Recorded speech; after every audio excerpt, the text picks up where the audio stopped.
बाय जायफ्रा लाइभखौ नायफैदों welcome to माय live stream नोंथांमोन साफ्रोमखौबो आंनि लाइभ स्ट्रीमिंआव बरायनानै लाबाय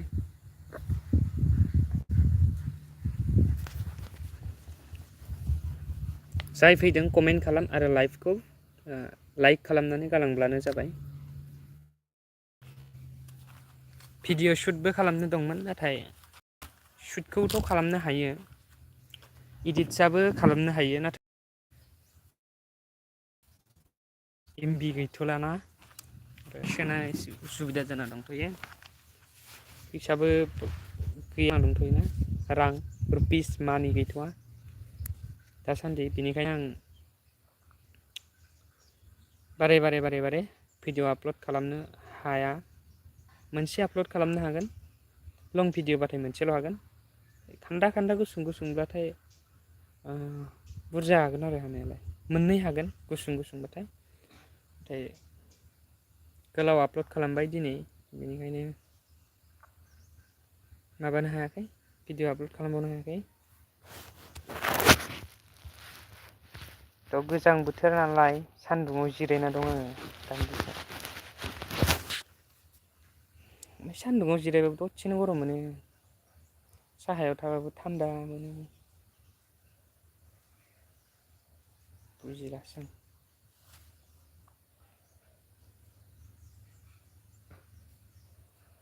5 मिनिटसो नेखानांगोआनो होमब्लासो मानसि फैयो आरो आंनि लाइभआव नङा मानसियानो फैया आरो मानसि फैयाबाथाय मा उखिनो साननानै स्ट्रि थाबाय थायो आं प्रिभियास लाइभफ्राव नाथाय दिनै आङो बुंखादों लगातारलि स' सासे फैदों दस हु आर कामिं वेलकाम टू माय लाइभ स्ट्रीमिंग कमेंट करो सेंड ए ब्यूटीफुल कमेंट चला गया फिर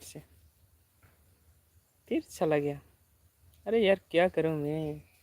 डिस्क्रिप्शन भी चेंज करना था मुझे जो लाइव हो ना लाइव में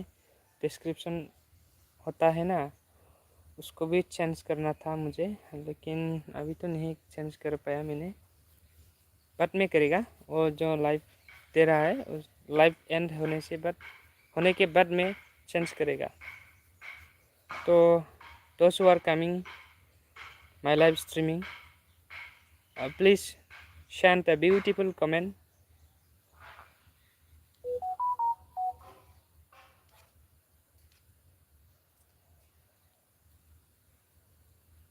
धूप ज़्यादा चल रहा है अभी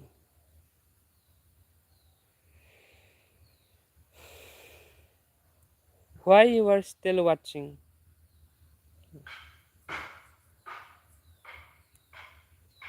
साइलेंट वाचिंग साइलेंट व्यूअर्स आप लोग क्यों ऐसा करते हैं कमेंट तो कर सकते हैं ना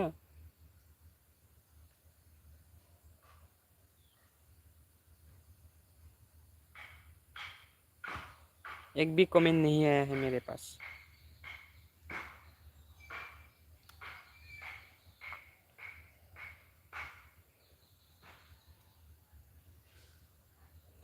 Okay, one comment from audience. WA1TER black. So he has sent a emoji. So thank you for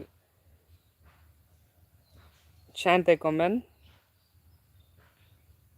Welcome to my live streaming.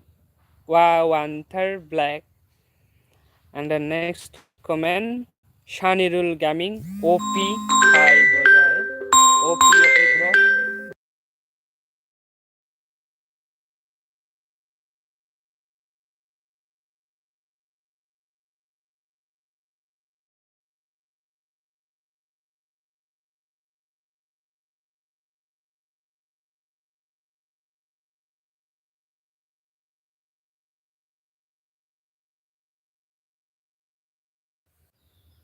So call आया था मेरे पास कॉल सुन नहीं रहा OP5 OP Shanirul gaming OP bro you are gamer है क्या वाह वंटर black hi bro hi hello good morning how are you? कैसे हो आप? धूप ज़्यादा चल रहा है। ओपी ओपी गाइस,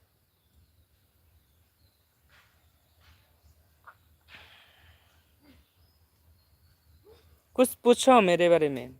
जानना था तो। अरे वाह वन तर black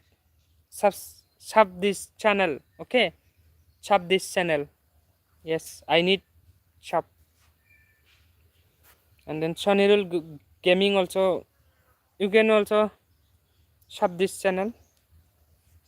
And the next comment from my viewers, Magdalena Shobik. Hello, hello. How are you? Are you fine?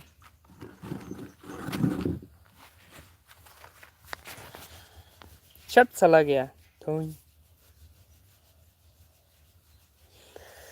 Okay, those who like my live streaming, thank you very much for like.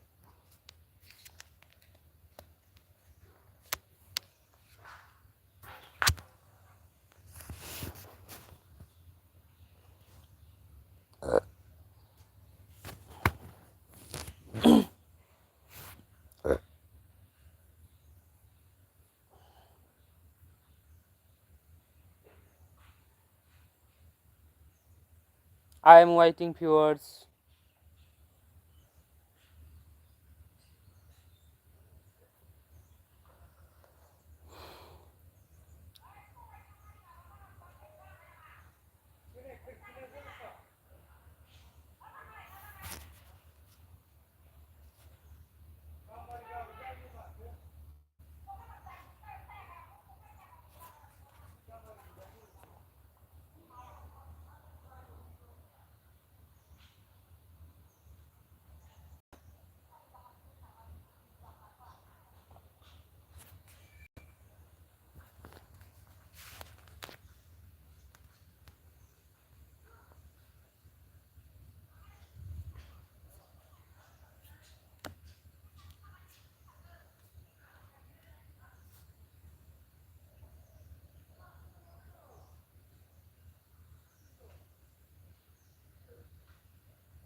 Okay,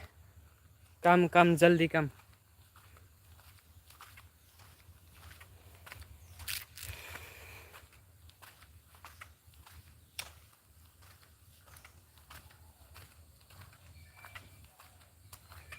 जल्दी जल्दी comment करो.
चुप चला गया।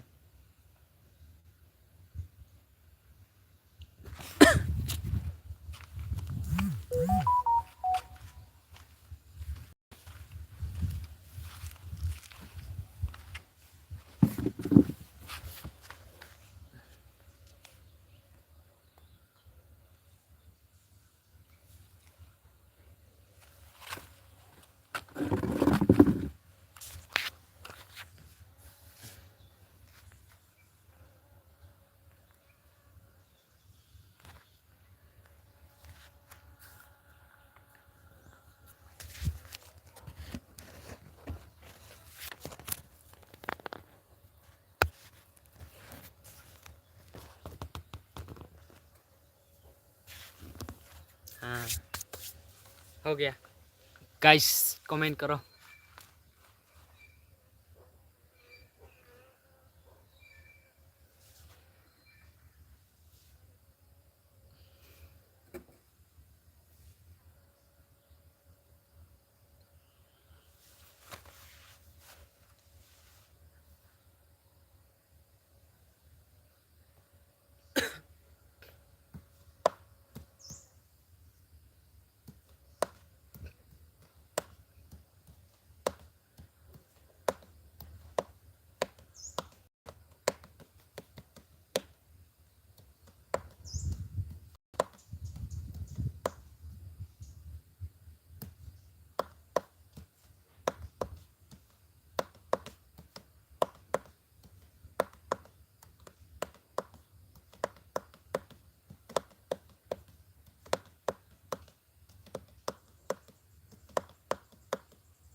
Oh, chair kelampangan sini.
Live होखादाना आं live होबाय साथाम नायगासिनो दं।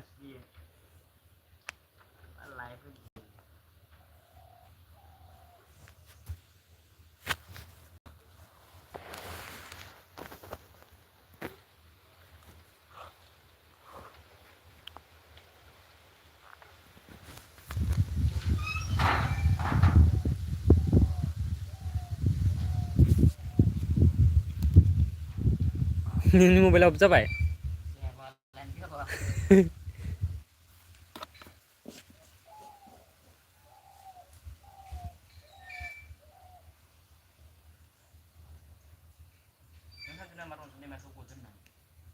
सानखायाखैबो आं हायो हानायालाय।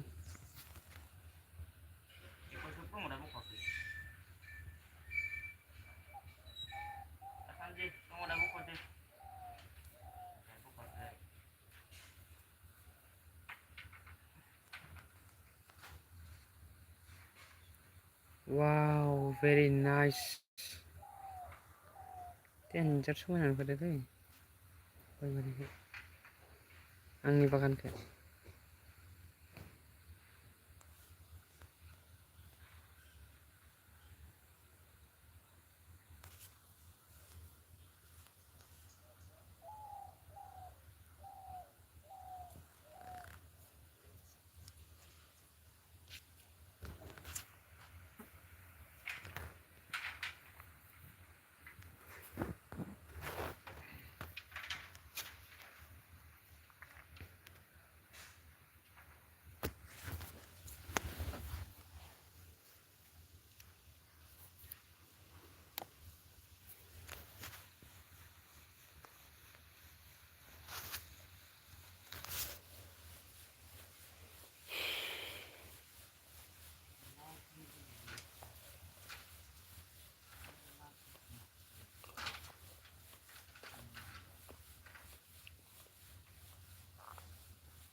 मा बालबो बायाखै नै आं जानो बायगोन नामा बेखौ मेजेम गोनां दसे केजि 300ल'सो दा दाउ जानो खिन्थु बांगार जोंफोरनो बायना जोंफोरनो आदिनिफ्राय गाबोनफ्राव रक्सा मोननांगोन नै माने मोजाङै फैजोब्रा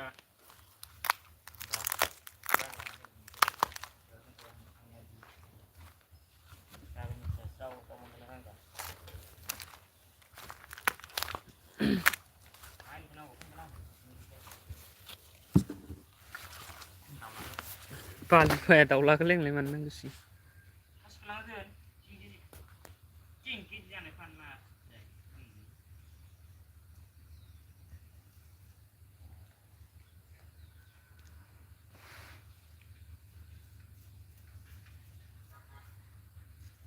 मोनसे मोजां खौरां मोनसे गाज्रि खौरां जालायफैनोसै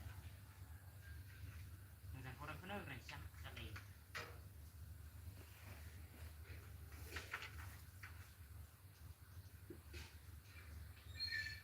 मोनसे मोजां खौरां मोनसे गाज्रि खौरां होननो नांखाबाय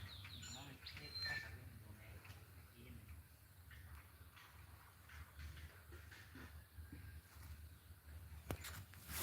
गाखोनि र' इयाव दसे जना थाहैनि इयाव जना थाहैनि र' दसे इयाव सियारखौ थिखांनानै जनांगौ जजागोना गाखोजाया नायगोना आं गाखोनि र' गाखोजागोन ना जायाबा बिदिनोसै नामा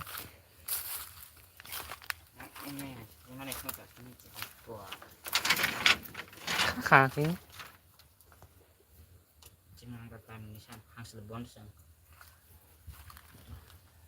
ओमफ्राय इयाव मा दोनगोन दाउ दोनगोन दाउआ माबोरै गाखोगोन इलाय गाखोग्रायानो बायना लाबोना आदि होफैया आंनो होफैया आङो गाबोन ज्राव ज्राव फिसामोन नोङो नाङालै आंनो ज्राव ज्राव फिसाखौ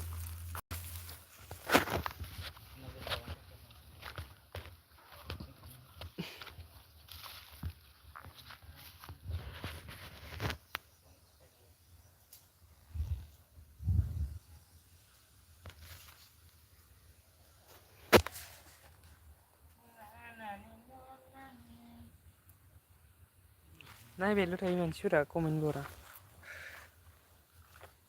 नायबायल' दं साब्रै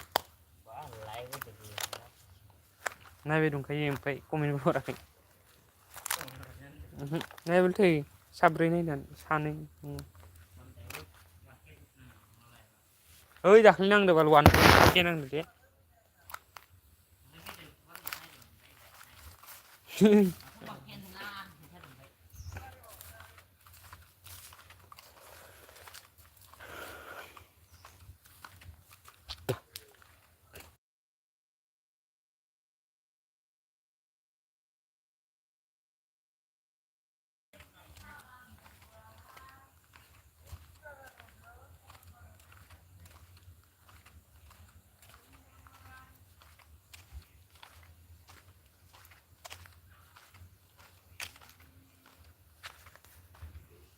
bayangin cuma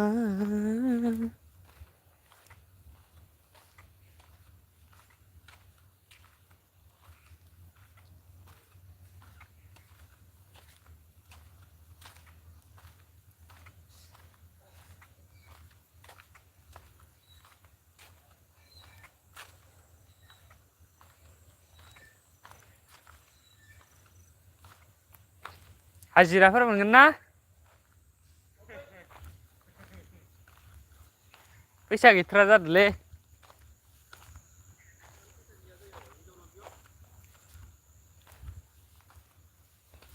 मोनगोनबा खोथाब्रा मावगोन ना आङो ए हाफोरखौ सोनांगोन खोमा सं ना हा सोनायनि हाजिरा होगोन नामा हो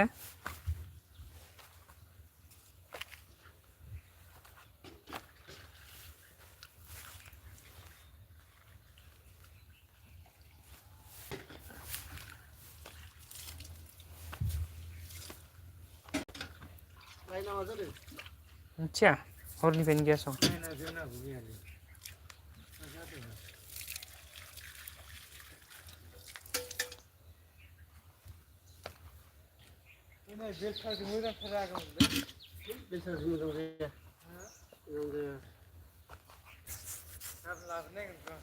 बेलसायालाय दङ बेलसाजों बारा मोजां जाया बे हाग्रायाव नांथाबाय थायो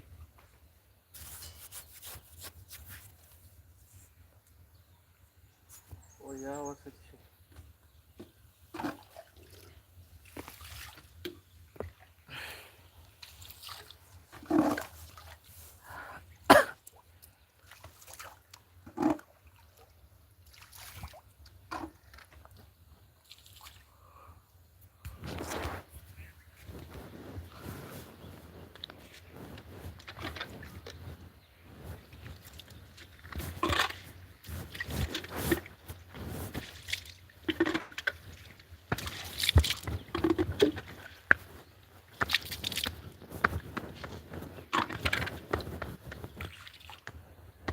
लामाया एग्लाय ट्रेक्टर लाबनाय खिसियानो जासिगोन नामा नै जिं नामा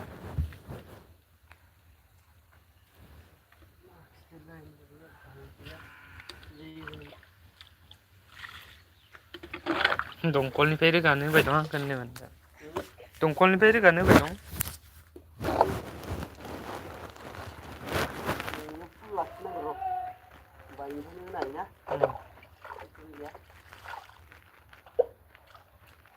नों फुल होनोबो खम रोगानांगोन दंखलनिफ्राय लाइन फैगासिनो दा फैनाया फैगोन खिन्थु सानफुसआवसो फैनो हागौ आंनि आन्दाजाव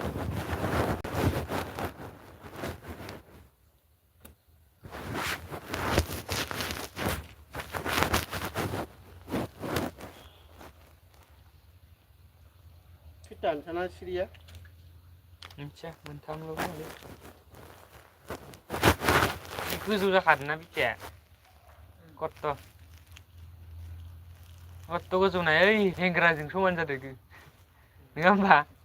हेंग्राजों समान जाखादो 10 ना इटाया इयो 10 होदों साइडआव हा होनायनि प्लेन खालामबायना नोङो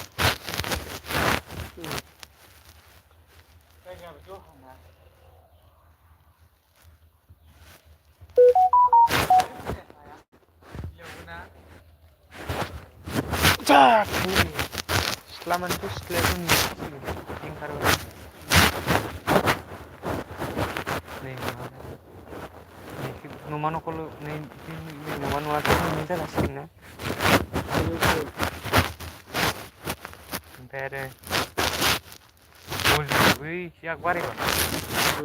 गलिया इयाव आरो इसिं लाबनाय नांबाय किटचेन कमप्लिट जाखांनायनि उनाव दाननो हागोन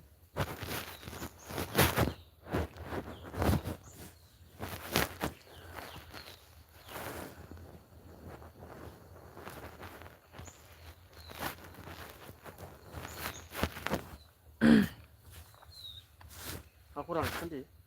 मा खुलिनांगौमोनलै आंबो ओरैनो फैदोलै फन पे एटिएमआ जाबाय हा एटिएमआ चालु जाबाय औ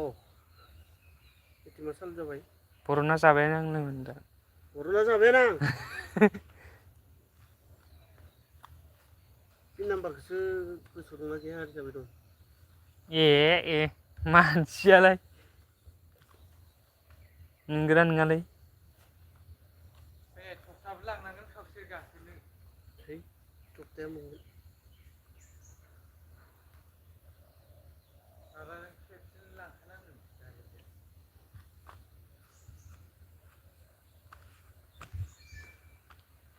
खोरखिखौ गंब्रैल' होगोन जोंहा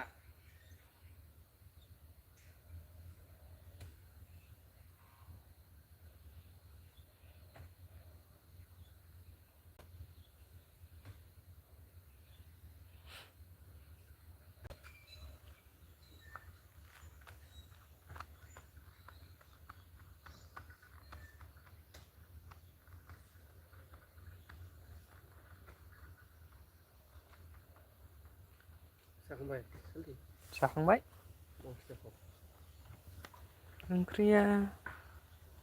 ओंख्रि गैयालै फाजासो ना एटिएम कार्ड जाबाय नालाय दा दानना लाबोनो हासिगोन नों बेंकखौ दानना लाबोनो हासिगोन नोङो नायनि ना हो बेयो सिंगानिसो सिंगानिखौ दाना केरेलानिसो केरेलानिखौलाय बोरै एप्लाइ खालामगोन नोंलाय केरेलानिसो जायाखै केरेलानिखौथ' नों हाखाला थाङाबाथाय नङा ब्रान्सआव थाङाबा नों हाखालाना इखो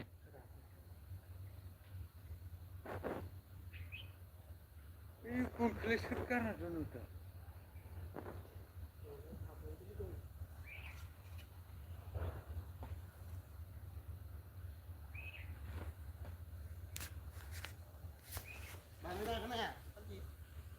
मा बुस्थु फन पे खायोब्रा फन पे लानाङालै गुगोल पेखौनो ला गुगोल पेखौनो ला गुगोल पेआ सेकुवारसिन जायो गुगोल पेआव नोङो खायफा खेलाफोरनि पेबो खालामनो हाया बुस्थुआ खायफा बुस्थुआ फ्रड जायो नालाय अनलाइन ट्रेन्जेकसनाव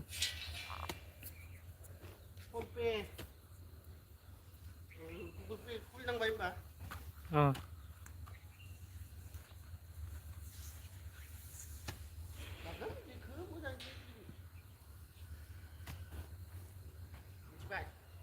गुगोल पे हायो रोंगौ मास्टारसो जों इफोराव मास्टार डिग्रि कमप्लिट खालामनाय माबानिखौ पस्ट अफिसनिखौ माबायाव सहरफिननो हागोन ना हाया हा पस्ट अफिसनिखौ बुजियालां नोंनि होननायखौनो हा नों क्लियार बुङाबा मा पस्ट अफिसनिखौसो पस्ट अफिसनिखौ माबायावब्रा माबाजों बहनसो बेसेबांसो टाइम थायो पस्ट अफिसनिया माबाजों नोंनि मबाइल नाम्बारजों लिंक दंखायोना गैखाया मबाइल लिंक गैयाबालाय बोरैथो बहनगोन होमबा नोंनि मबाइलजोंनो पस्ट अफिसनिखौ डाइरेक्ट नोंनि बेंकआव ट्रेन्सफार खालामहरनो हागोन बुजिबाय इदिब्रा पस्ट अफिसनि बेंकजोंबो गुगोल पे सालायनो हायो गोसोबा आरो one comment from another Rinku Bordoloi सोरमोन माने जि चेनेल नायगासिनो बेनो आं welcome to live streaming guys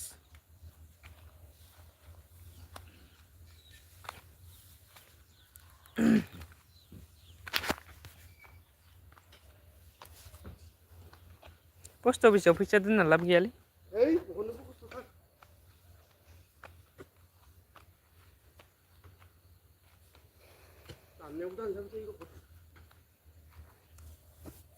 आरो थाब थाबनो लस जाबाय थायो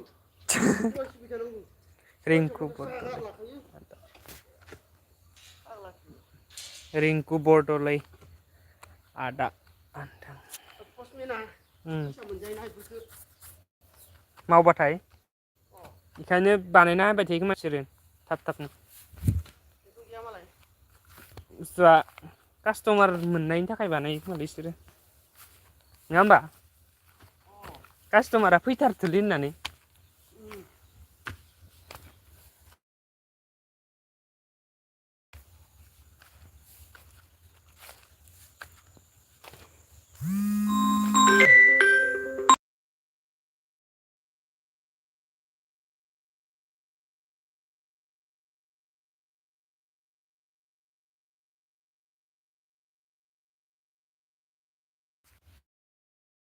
अके रिंकु बरदलै कमेन्ट खालामदों आदा होनहरदों थेंक इउ ब्र फंबाय नेक्स्ट कमेन्ट दिनेशन रिंकु बरदलै सोरमोनब्रा नों अके रिंकु बरदलै आंनि अफिसियेल नामा जाहैबाय नरुन खेरखातारि टाइटेला सिनायो सिनाया नोंथां नोंनि खोथासै बाक्सा डिस्ट्रिक्ट जायो जोंनिया नोंसिनिया मा डिस्ट्रिक्ट गोग्लैयो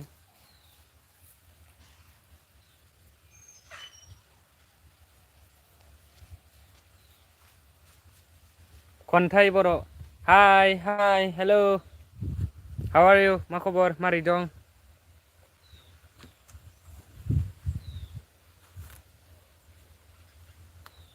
मा खालामदों खबर सबर माबोरै दान्दिसे रायज्लायलायनोसै नोंथांमोनजोंनो शेयार खालामलायनोसै कमेन्ट खालामदो नोंथांमोना कमेन्ट खालाम आं रिप्लाय होगोन नङा होमबा नोंगोना नङा नोंगोना नङा नोंगो दे कमेन्ट खालाम गासैबो स्रि स्रि स्राय स्राय खन्थाइ बर' आब'आ कमेन्ट खालामदों मोजांथ' र' दासान्दै अके मोजां जाखानांगोन आरो थार्ड सेमनियाथ' एगजाम जायाखै मोजाङानोखा खबरा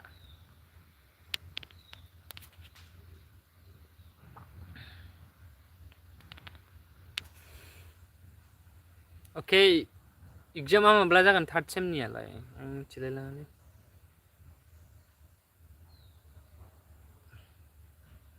खानाया अफार लावबाय हाजानांसिगोन ना गाइसमोन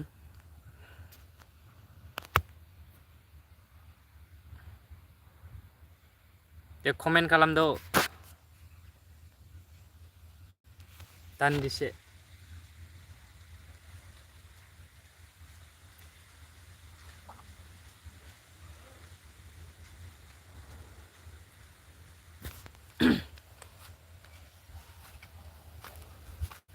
सुखु दुखुआव नोंजों थागोन रिंकू बरदलै मेरा घर बडोलैंड अच्छा मेरा भी बडोलैंड में है बडोलैंड का बक्सा डिस्ट्रिक्ट में है मेरा घर ओके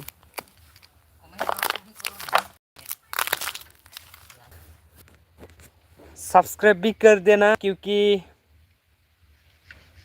मैं क्या बोलेगा इसको 1K होने वाला है गाइस दैट्स व्हाई सब्सक्राइब जल्दी जल्दी से करो इस लाइव के बाद ही होना पड़ेगा ओके 1K कंप्लीट होना पड़ेगा इस लाइव के बाद में क्योंकि ऑलरेडी 993 हो चुके हैं मतलब 7 सब्सक्राइबर्स चाहिए मुझे अभी कमेंट करो एंड सब्सक्राइब कर दो नाव खन्थाइ बर' फर्स्ट सेम होननानै मिथिखादों आङो बिकज बुंथ'ला दे फार्स्ट सेमिस्टार होननानै मिथिखादां आवगायनो मानोना थार्ड सेमिस्टाराव बेफोरबायदि मुंनि गैया होननानै बुंखादों सिनियरफोरा रिंकू बरदलै कोलंबिया मतलब मैं समझ में नहीं आया क्या बोडोलैंड भी बोल रहा है तुम अरे अच्छा से बोलो ना तुम तो थोड़े आगे में तो बोल रहा है तुम बोडो लैंग्वेज भी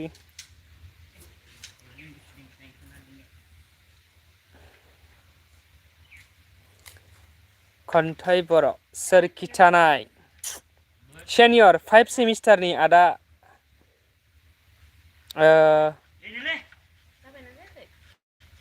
लिटारेरि सेक्रेटारि आदा बिपुल सरियारि दंना बेथ' जोंजों क्लसथार मिथिखागौ बेथ' जोंजों क्लसथार सेनियर आदा लिटारेरि सेक्रेटारिखौ सिनायो दा जयन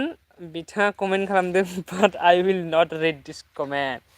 guys it's funny comment but I can not mention it because now I am with my family, that's why I cannot mention. Okay, comment खालाम आं साइडआव जिरायनोसै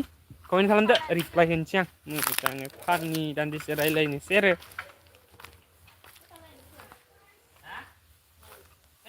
लाइन फैदोनो लाइन अके खन्थाइ बर' सिनायो आदा बिपुल सरगियारि जोंनि दा सोलिफु समनि लिटारेरि सेक्रेटारि आं आदायाथ' बिराद क्लस जोंखौ सिनाय जाखागोन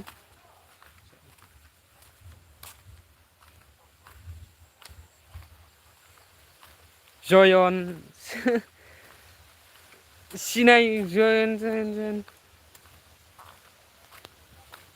आंखौ सिनाय जानो हागौ दै जयन गोसो थोनाया अबेनि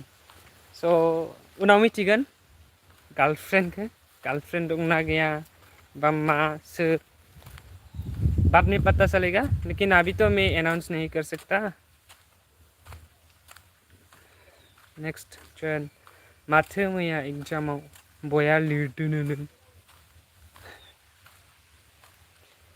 लिरनायालै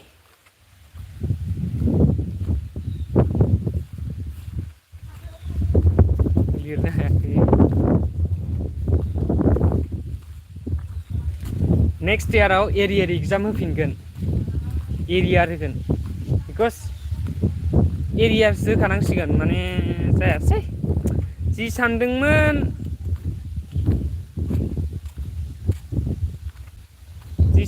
बेनो जायासै माने जोंनि साइन्स स्ट्रिमनिया ओरैबायदि स्ट्रिक्ट खालामना होदो एग्जामखौ थैगोनसो नोंसोरथ' आर्ट्सनि खोमा र' आर्ट्सनिया बारा खस्थ' मोनाखै आं आर्ट्सनिफोरनाव खबर लादोंमोन जे आर्ट्सनिफोरा मेक्सिमामानो पास आउट जाजोबलांसिगोन थांनाय बोसोराव आर्ट्सनिया बांसिन थेखा मोन्दोंमोन बेखौ आं मिथिगौ साइन्सनिया बांद्राय थेखा मोनाखैमोन देग्लाय खिन्थु साइन्सनिया बिराद थेखा मोनबाय अके नाउ नेक्स्ट कमेन्ट डनेसन बर' बाक्सा डिस्ट्रिक्टनि मा गामिया दा बाक्सा डिस्ट्रिक्टनि सालबारि होननायखौ मिथियो दा सालबारि बाक्सा डिस्ट्रिक्टनि सालबारि होननाय जि जायगा दं बेखौ मिथियोना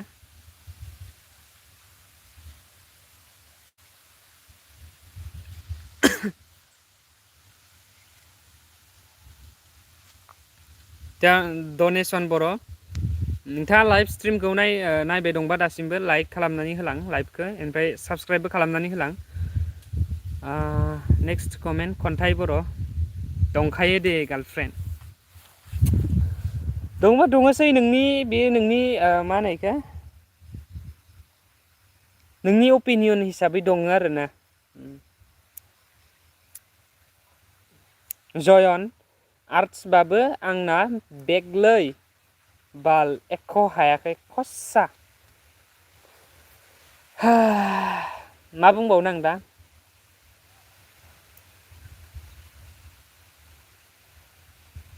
आं जयन नामनि मानसि खोनाफेराखै खिन्थु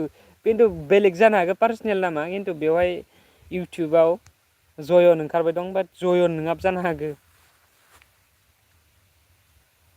माथो तुषारमोना बया लिरदोंनो न' हायाखै तुषारजों आंजों डेस्क गंसेयावनो जोङो सानैबो माबोरै लिरबावनो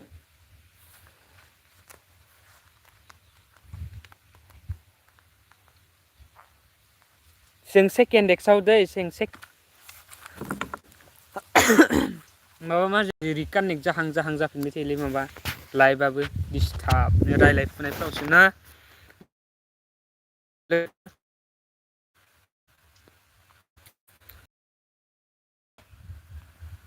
नै खोमा खेबनाबो बुंबावो सार जों जमा जिरायदों ओमफ्राय माबायदि जादों आं बुंनो कुइसन पेपारा दा लोगोआव गैया आं न' सिङाव गैयाना आं बाहेरायावसो दंफैयो नाबा आं खोन्थिगौमोन कुइसन पेपारखौ फराय खोन्थिजोबगौमोन आङो माबे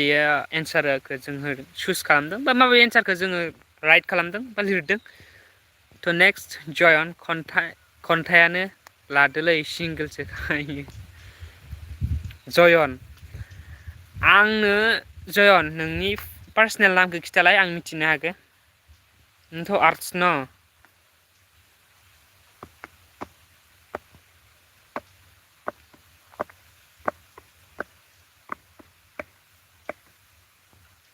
जयन आरो खन्थाइ नोंसोरो सानैबो मा होनो बेखौ डिपार्टमेन्टखौ खिथाहरलाय आंनो मा डिपार्टमेन्टनि नोंसोरो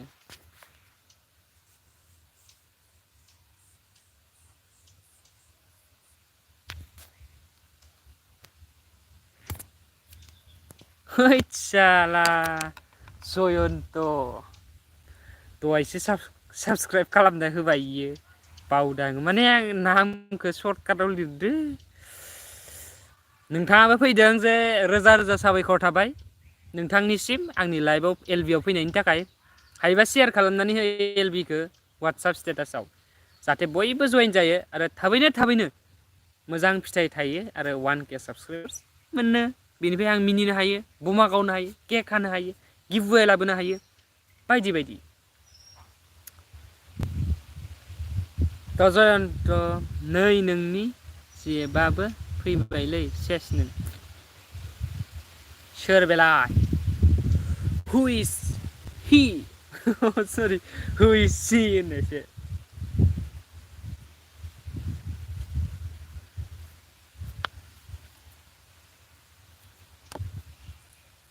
सोर बे आंनि जेबालाय मेनसन खालामगासिनो दं नों खिन्थु एलबिखौ आंनिखौ सबबो नायो दै फेमिलि सब फुल नायजोबखायो वाट्सएप स्टेटासाव थानायफ्रा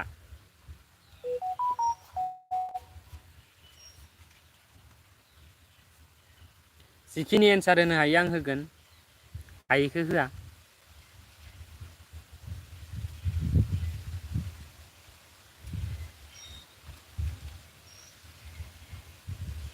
कमेन्ट खालामदो गाइस कमेन्ट करो ऐसा एक गाना लेकर आना पड़ेगा कमेन्ट खालाम बयबो लैहोर आं दिनै चेलेन्ज खालामदो 2 आवार्स थागोन आं लाइभआव हायोबाथाय बाट 2 आवार्स फेराखै नालाय 1 आवार्स थाफेरबाय 2 आवार्स चेलेन्ज खालामदों आं एलबिआव थानो ट्राइ खालामनि जुदि एमबिआ जोबाबाथाय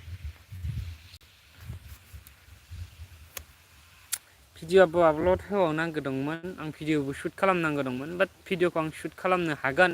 दायोलागै आं खालामगोन एलबि दोनखांनायनि उनाव खिन्थु आपल'डखौ आं दिनै होनो हानाय नंला गाबोनसो होनांसिगोन फुङाव बिकज एमबिनि प्रब्लेम जाबाय गोजांलायबायलै थान्दा बार गुसु फैदो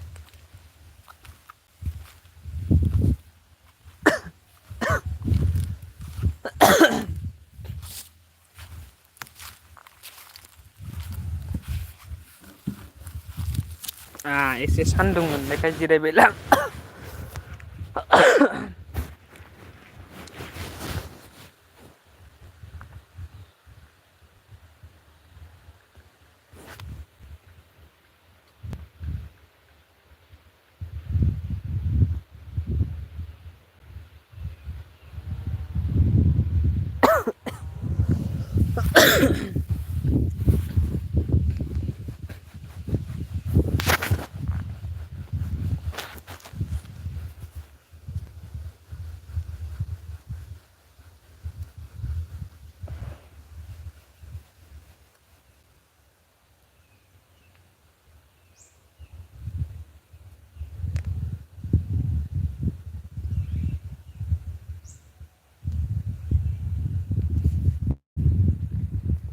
रावबो कमेन्ट खालामला खारसिगोनसो आं बाराबा साइडआव कमेन्ट खालामलाबा नेथाबबाय थानो बासोगारदों आंहा कमेन्ट फैथ्राबा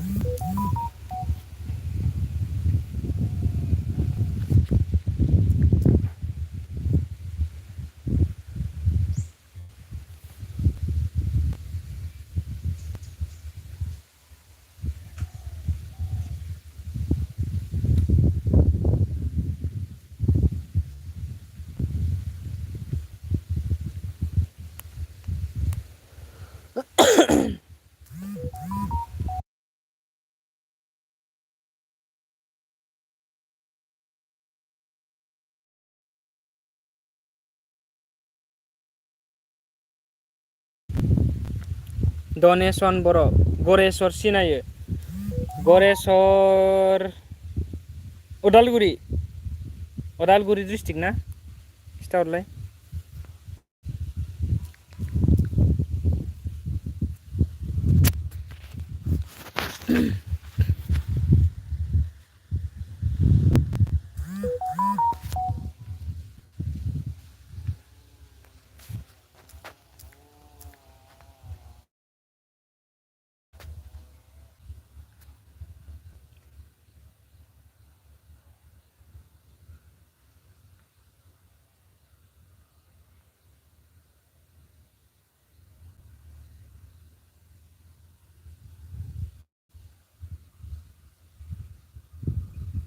बिदि नेबाय थानोसै होनबा कमेन्टबो खालामला रावबो बेथो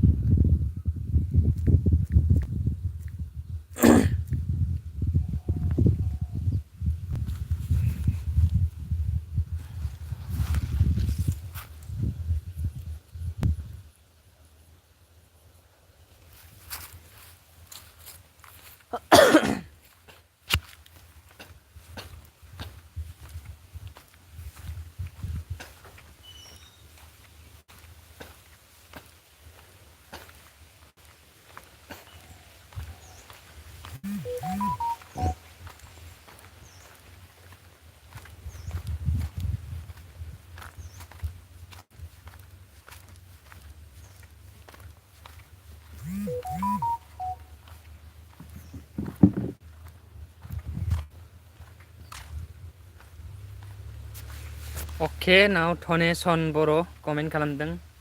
हाय माने इम'जि हरदों बिथाङा हायनि हाय हाय हेल' हेल' हाय हाय हाय हाय ओरै आगदाथिंबो होनसैलां हाय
नुफ्लाबबाय थाखोरा नोंसो जासिगोन बे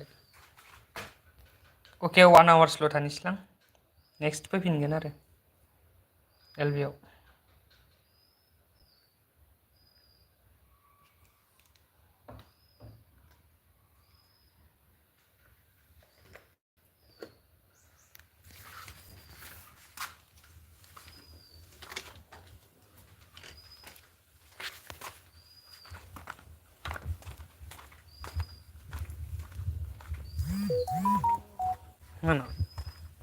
मानो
Oke, dan disitu live.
अके जायफ्रा एलबिआव फैदोंमोन थेंक इउ भेरि माच फर वाचिं